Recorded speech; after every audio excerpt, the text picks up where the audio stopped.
okay? Sure.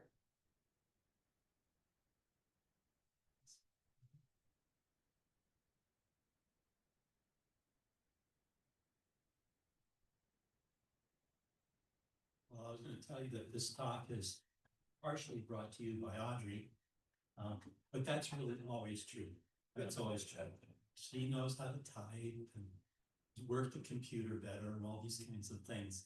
But the printer wasn't working, and so she also has better penmanship than I do. Now mine's more beautiful, but it doesn't do any good if you can't read it, right? So thank you. So the power this month is understanding. And the theme is, what am I standing on? What is under me in terms of where I act from, where I respond from in any moment of the day?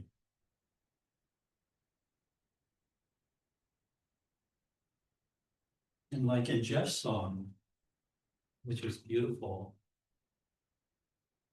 he's talking about a deeper level of understanding.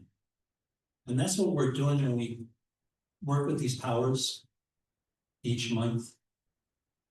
We can look at those powers in terms of serving us in this world. Or we can, because of where we are and what our intent is to be here, we can look at those powers in terms of how do they serve us in knowing who we are, to know our truth. At Christmas time, I just happened to say this for some reason. On the cover of our bulletin, it said, this is from Rumi, who was a mystic in the 1200s and what was Persia at the time.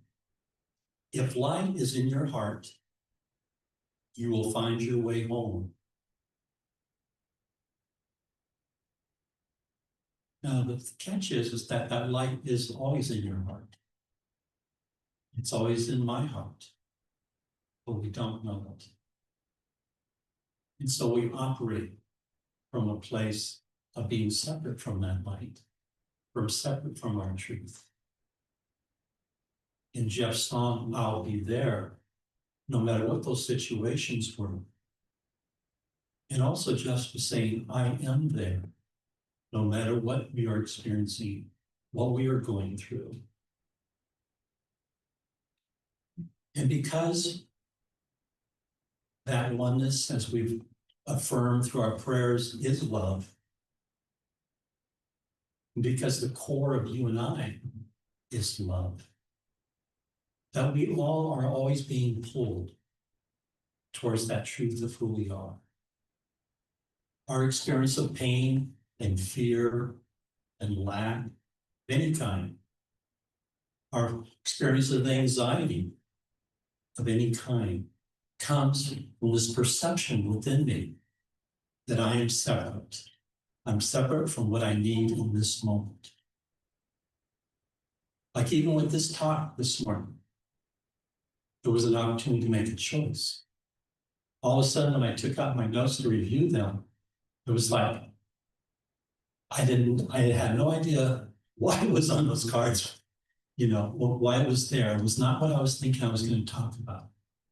And so I went into panic mode, and it's like, I had no idea what was going on. Finally, I realized that it was sort of saying, okay, let it go.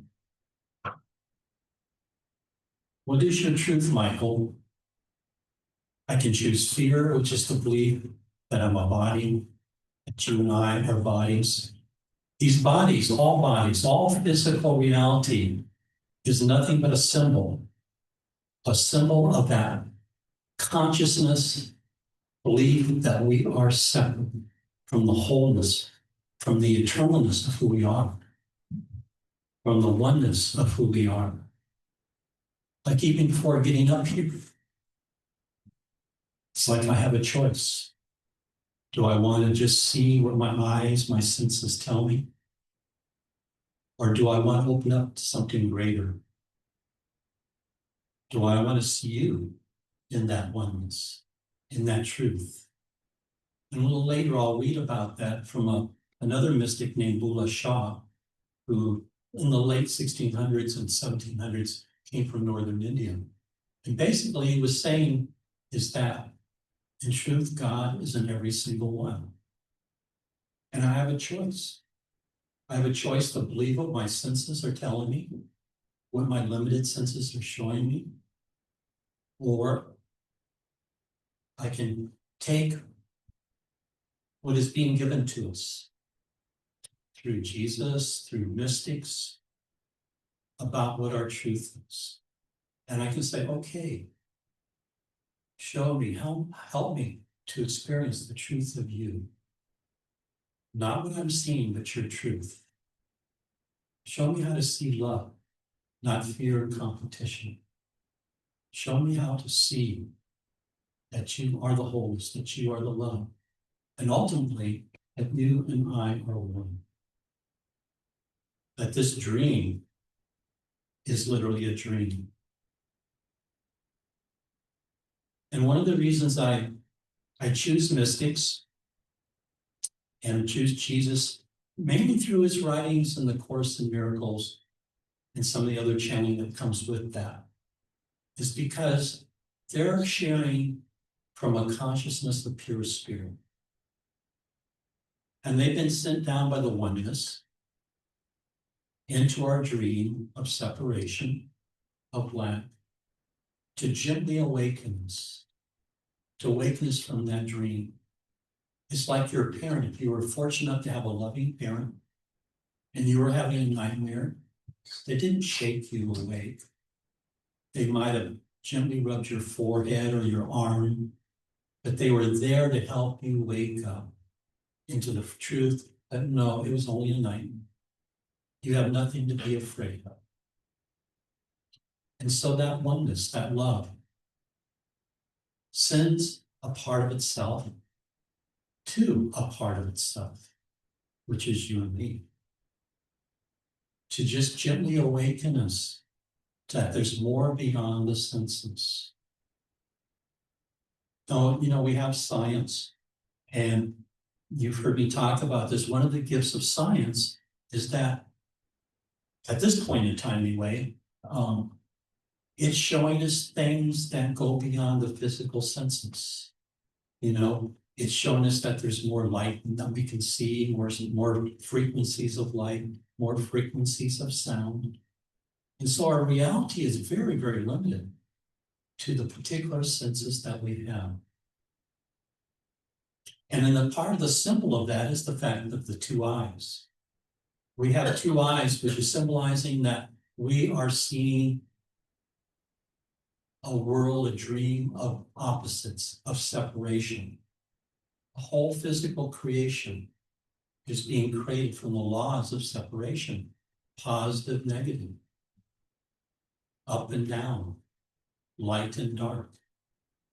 Then it gets really snarly when we have good and bad. I'm right, you're wrong. Now we start getting into wars, conflicts and divorces. But it's not the truth.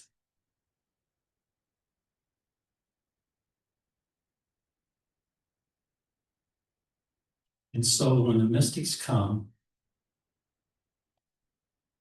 they come not from concepts, from intellectual ruminations. They're coming from experience. They're coming from that pure spirit to help us realize that there's something more than what we see, than what we believe. And so part of that is so that we can start to trust them like we trust science. We've learned to trust and have faith in science. Sometimes we have reservations. Sometimes we have to learn for ourselves. But we've developed the ability to have trust because we trust the source. And so that's why mystics come. Because we can trust that source. We can trust that source that has experienced something way beyond what we have experienced at this point. But the key is that we are not separate from that place. We've never been separate. We are told by the mystics that we've never been separate from it, from the oneness of who we are. from love. And that's why we can forgive all that we experience here. Just like we tell that child, it's okay, it's not real. That's not who you are or what you went through in that dream. So this month, when we're looking at understanding, the key component to me is, what understanding am I acting from in this moment? And where is that moment? That moment is right in front of me at any moment, any second. What is in front of me? That's where my work is. Oh, no, I don't want to look at that one. That's too scary. I don't know how to do it. Let's go to another one. And so we'll wait a day or two or a week or a year, for something else really big that comes along. But no, the choice is always right here. So my understanding, what am I standing on? What am I reacting from? What am I choosing from? What belief system? And this is how, one of the ways that we can slowly start to observe what my beliefs really are. Not the concepts, but my beliefs. And so this morning it was like, oh, okay, so can I let go? Can I open to the truth? Can I go, you're my source. I'm a part of a oneness of love, and you are the oneness of love. Can I trust that? I've been noticing that when I can't figure out how something is going to get solved, I start to get anxious. I realize as I observe that I'm thinking that my safety comes through my ability to control and to get the results that I think is going to keep me safe. And so it's terribly difficult to let go of that fear in that moment. We can say, oh yeah, I know there's a God, but I got to stay in control. So the opportunity, the possibility is, can I let go? Can I leap off that cliff? Can I see what is under me? And we have to do that over and over and over. But it's never the same. It just seems the same. What we talk about, we really don't even need to talk about what we talk about. We could just focus on our symbol that we start off with, that we hold before everything we talk about, that there is only one. Well, I don't know. I don't know what that means. It's a process of opening myself up and going deeper and deeper. And the way I can do that is by experiencing the beliefs and fear, because they say that oneness is love. Am I experiencing love in this moment? Or is this little irritation that just went off? Is there a little bit of, man, they're wrong and I'm right? Or we have faced in front of us intensely right now, as you know, all kinds of symbols of fear. The need to be afraid, the need to protect ourselves. Answer? Well, that's trying to figure it out. The answer that the mystics say is, keep knowing that there's only one. Keep knowing that this dream is not real. And so we come into this sanctuary. And so what are we doing? We're coming in, we're kind of turning away from that outer world, from all those dreams of separation and fear, and we're coming into the stillness of who we are. Well, how can I find God inside myself? That doesn't make sense. But what it is in the stillness, it's like I've used symbols of like the ocean and sediment in the ocean. And I used to be a diver as a child, because I grew up on the ocean. And there were times when I could only see an inch. Then I had experiences of seeing 80 to 100 yards. Or like the fog, that intense fog that you can sometimes have where you can't really literally see maybe from here to Jermaine.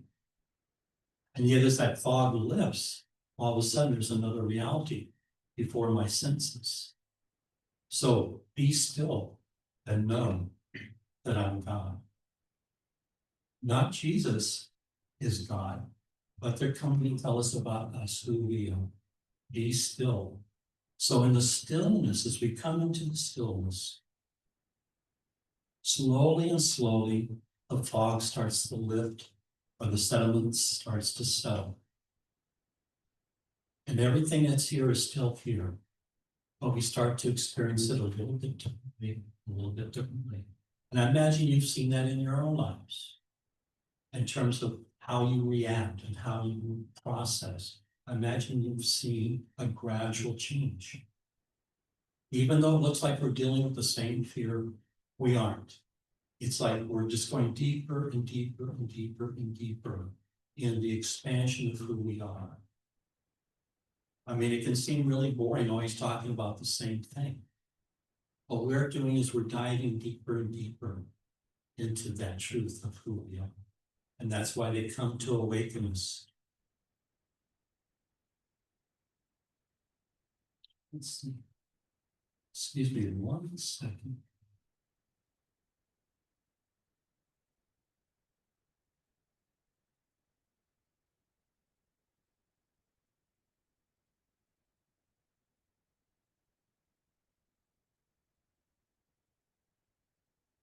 Last week I had to take a trip, and as I'm getting ready to take the trip, I haven't thought, oh, maybe I should take another pair of pants.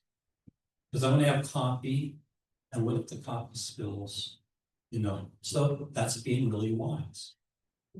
But then I go, wait a minute, where is that coming from, Michael? It's coming from this belief that I have in me, that bad things can happen, that there's suffering in my life. Things can go wrong. And as I was looking at that, I go, wait a minute, you know, that's my dream of separation. Can I let that go? Can I just, in this moment, open myself up that I'm not so suffer, that I'm not bad, that I've had this dream that I've been separate from love and oneness? Can I let it go in this moment? Can I know that I'm being held in love, that I do not need to hold on to this fear of what if my coffee spills? So it's just the little tiny things. And so I'm driving down the highway, and all of a sudden I'm not experiencing what's going on around me, I'm experiencing Michael. The light is in your heart. But as I start to judge other drivers, what happened to the love in my heart? It's still there. But we live on a planet with clouds going by all the time. Right? The sun is still there. And so I'm working with those clouds in my consciousness. And I have to be more in the moment. Going, wait a minute. This is not about them. This is your dream, Michael. This is about you, not in badness, but it's the only way I can start to see what has been hidden inside myself. You're perfect, but to want to be perfect in this kind of a situation can block us oftentimes from being able to look at my fears, at my self-judgments, at my shame. But if I can look at those knowing that, wait a minute, I'm only looking at a dream, that I'm being woken up from that separation, that belief that I'm separate from love. When I experience you, I can remember, wait a minute, they have never been separate from God. I've never been separate from God or from love. None of this is real. Can I let this go?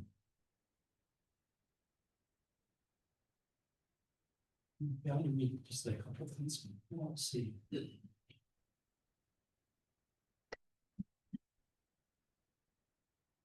What you really are and what you will always be is perfect spirit.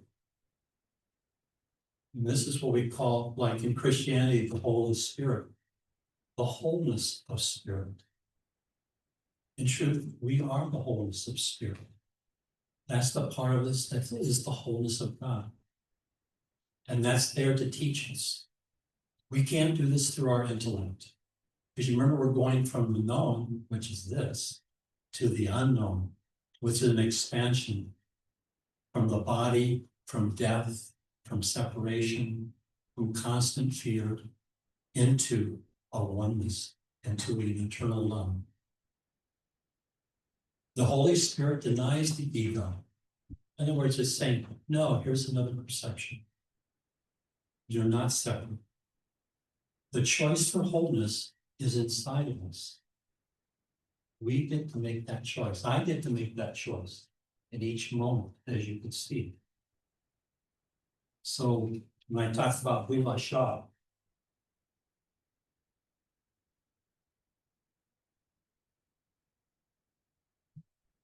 the mystic, he was saying, banish duality from your hearts.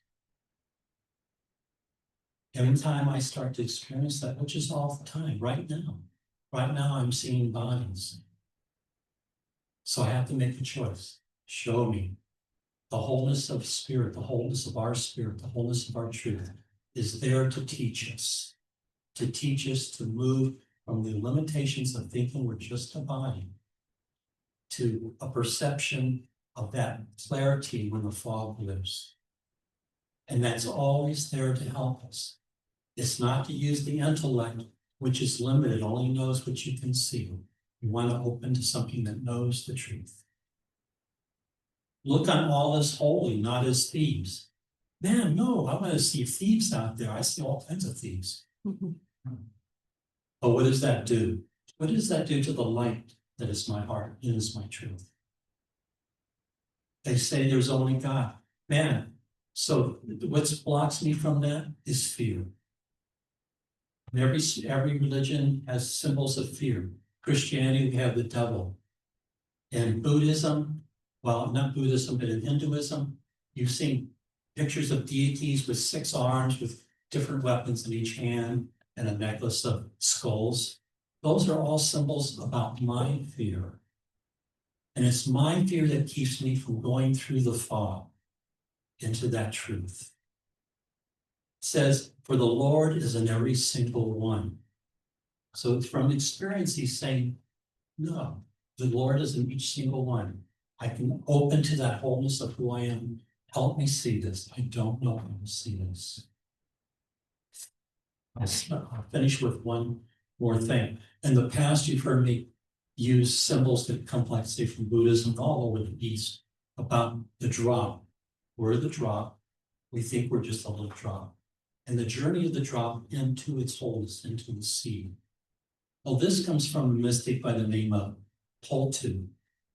And Poltu lived in the 1700s also. And he takes a kind of a different angle on this. The wonder, he says, the wonder of it. The ocean is contained in the drop. God is in the drop. Do I know how to experience that? No, but I have the tools. I have the tools when I come here and we remember. I have the tools of realizing that I'm not disconnected, that I never have left the oneness. I can ask to help me to be able to see through the eyes of wholeness, not the eyes of duality. The ocean is contained in the drop. Who can separate one from the other? Only our ego. The truth is that you can't separate the ocean from the drop, and that is our truth. Thank you.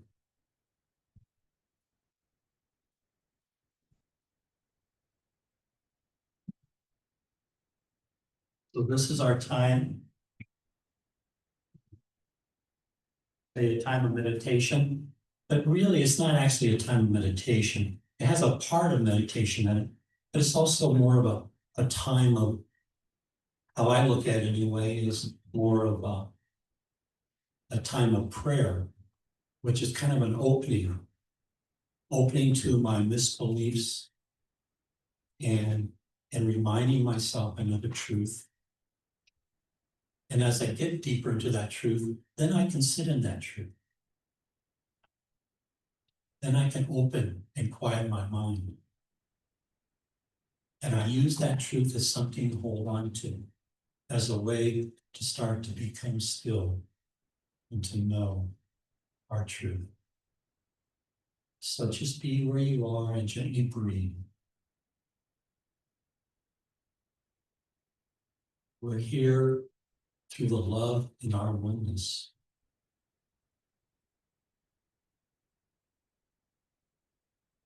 Through the love that enfolds us.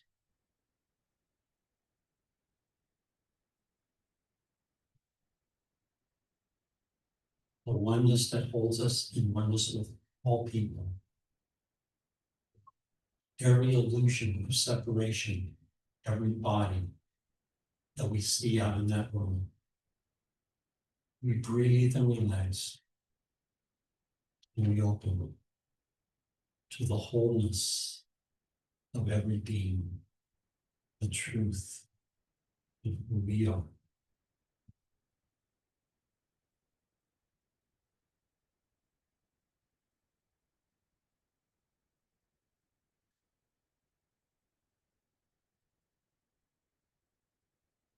We are love.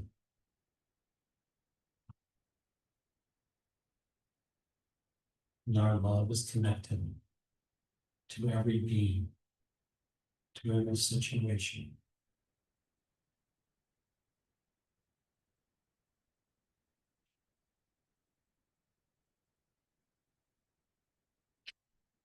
We can open to that truth.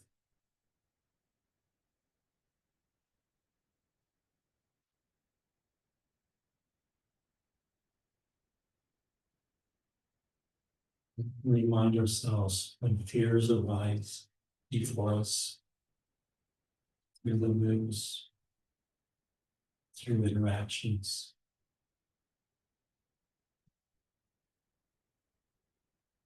that we're told there are no thieves. There's only one truth.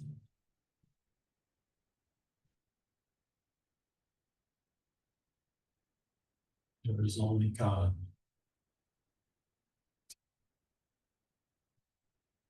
There is only our wholeness.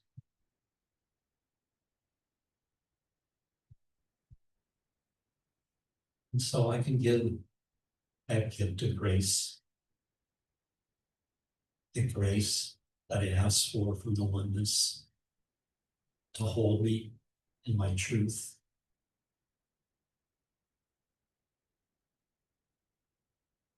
And in my truth, as the oneness,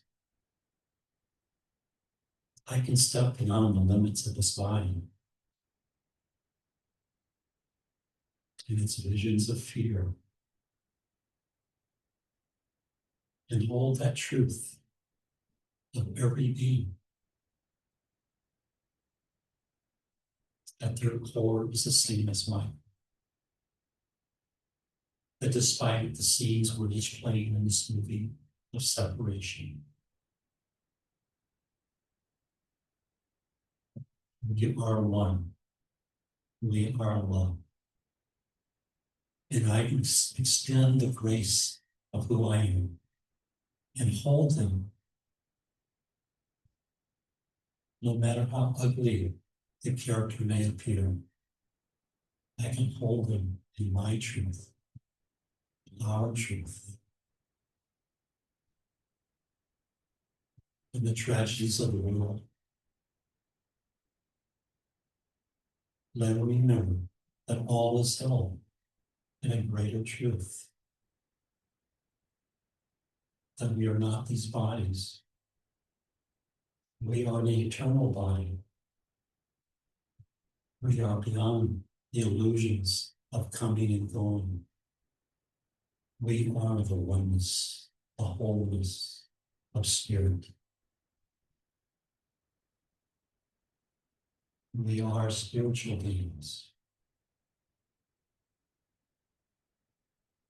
And our sun shines more and more brightly as we remember as we face in each moment the cloud of darkness, and remind ourselves that we all are held in the oneness, the holiness of who we are.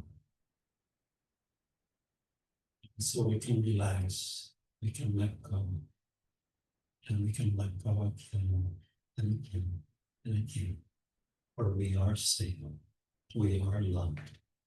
Amen.